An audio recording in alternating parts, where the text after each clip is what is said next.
Welcome to the Takeoff and Basic Handling Training Flight. Today, you're taking the A-10C up for a spin.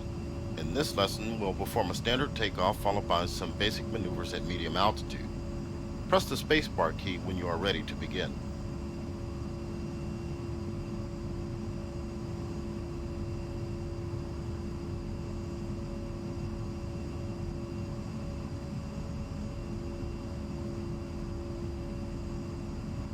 Things will happen rather quickly once you begin to roll, so let's review the takeoff sequence.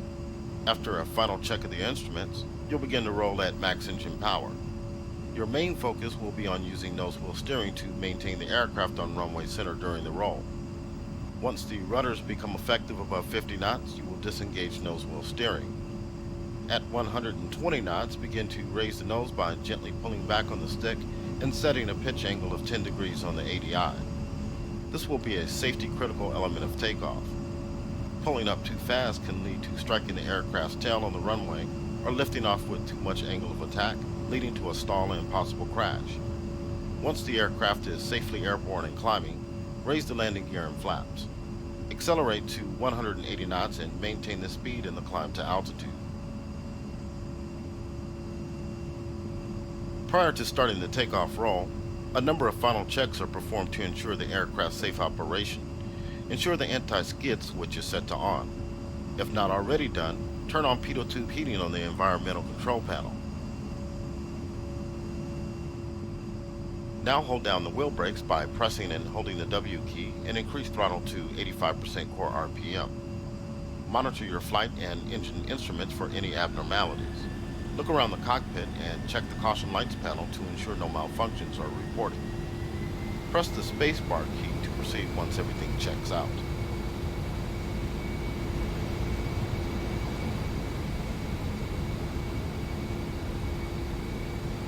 You are now ready for takeoff.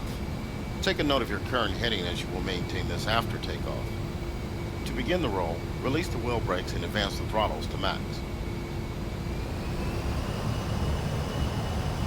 Use careful nose wheel steering commands to keep the aircraft running straight down the center of the runway.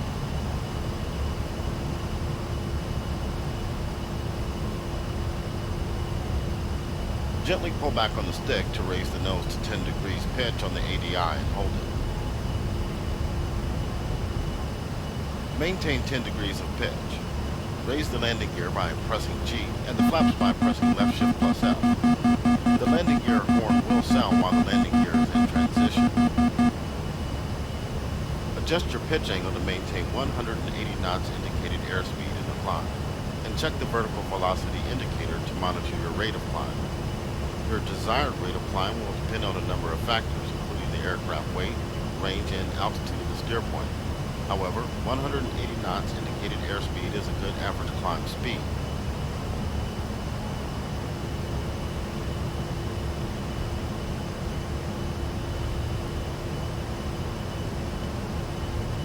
Maintain a heading of 300 degrees and 180 knots. Level out at 5,000 feet. Scan your instruments vertically from the HUD down to the ADI and HSI, and then horizontally across the front dash from the airspeed indicator to the altimeter and vertical velocity indicator.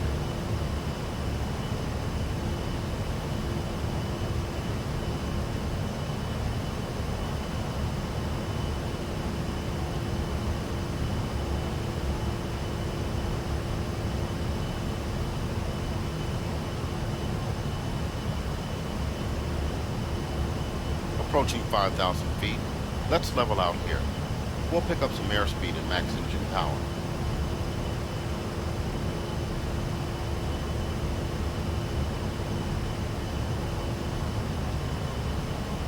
Flying over water can be disorienting, so let's turn inland.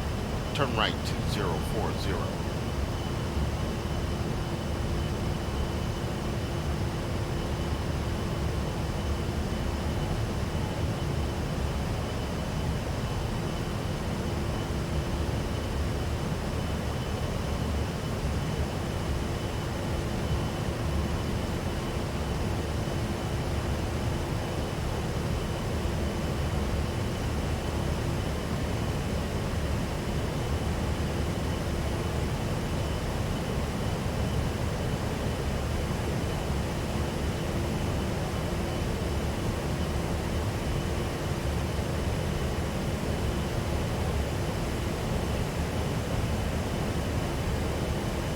Let's talk a bit about airspeed.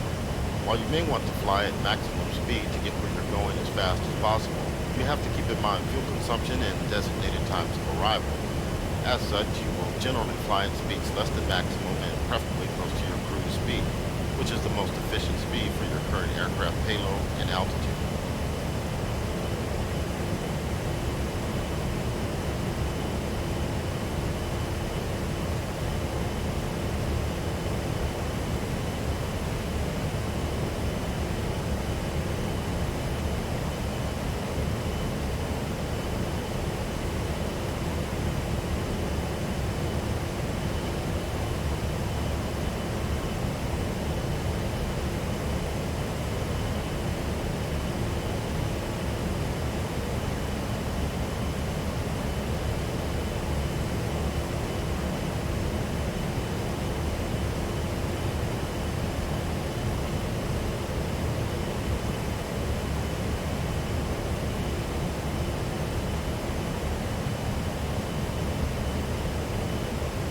Let's try to decelerate.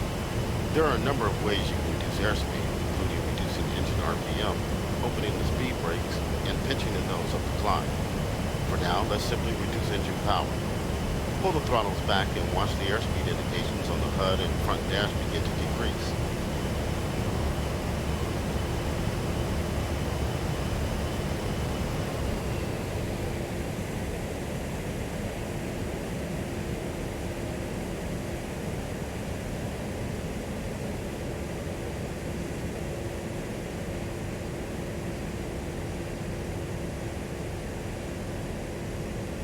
Good. Now let's accelerate by advancing the throttles back to max.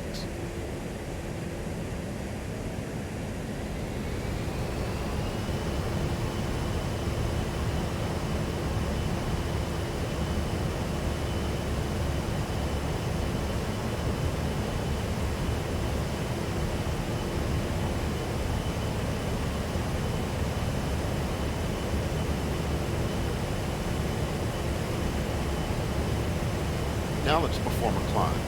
Take the nose up to 20 degrees of pitch by referencing the ADI on the front dash. Climb to 12,000 feet.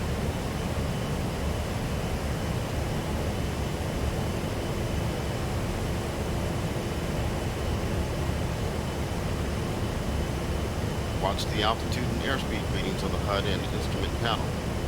Take note of the altitude increasing and airspeed decreasing. Check the VVI to monitor your rate of climb. It's critical to maintain control of your airspeed or you will quickly approach a stall scenario. If your airspeed begins to fall below 160 knots, reduce your climb rate by lowering the nose to a smaller pitch angle.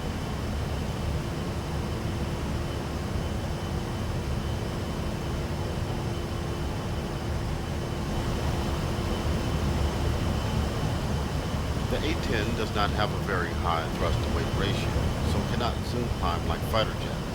However, with the Hawk lacks in engine power, it makes up for it in engine durability and endurance.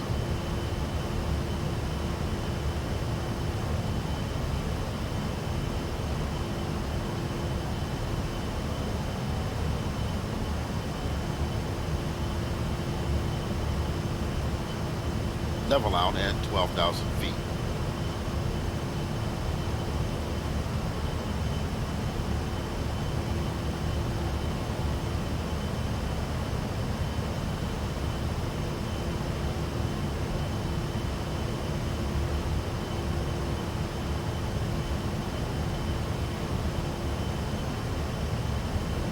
The A-10 service ceiling is 45,000 feet. However, given the nature of the A-10 design and function, you are likely to spend most of your time in altitudes below 25,000 feet.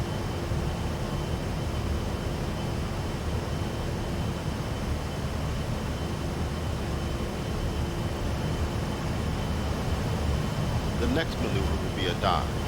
Before we begin, keep in mind a couple of things. Although we are 12,000 feet above sea level, the surface of the Earth can be a lot closer, so we'll only drop about 5,000 feet and recover at 7,000. Also, our speed will increase rapidly in the dive, and we need to be careful not to overspeed the aircraft. Overspeeding is highly dangerous and can lead to catastrophic structural failure.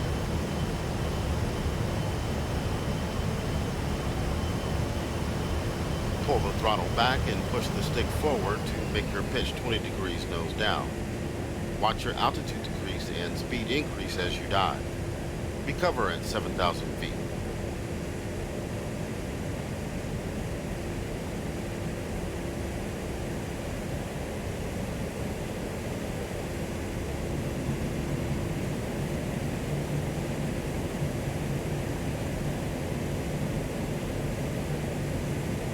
Coming up on 7,000 feet, level out.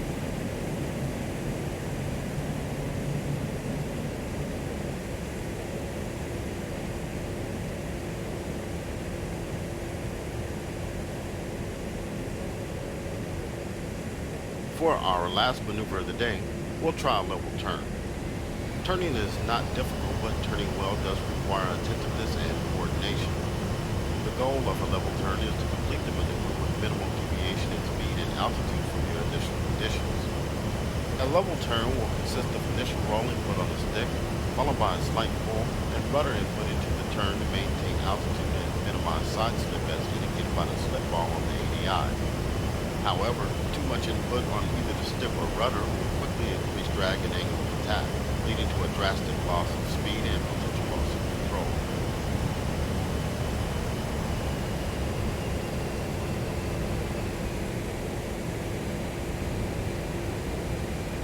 We'll perform a 360-degree left turn from a heading of 040 at 7,000 feet and 280 knots. Go ahead and set the jet to these initial conditions.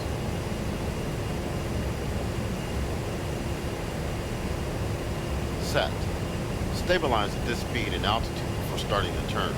Remember, try to maintain the airspeed and altitude throughout the turn. Use the total velocity vector on the HUD to maintain altitude and step on the ADI ball using the rudder to minimize side slip. Begin when ready.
Well done.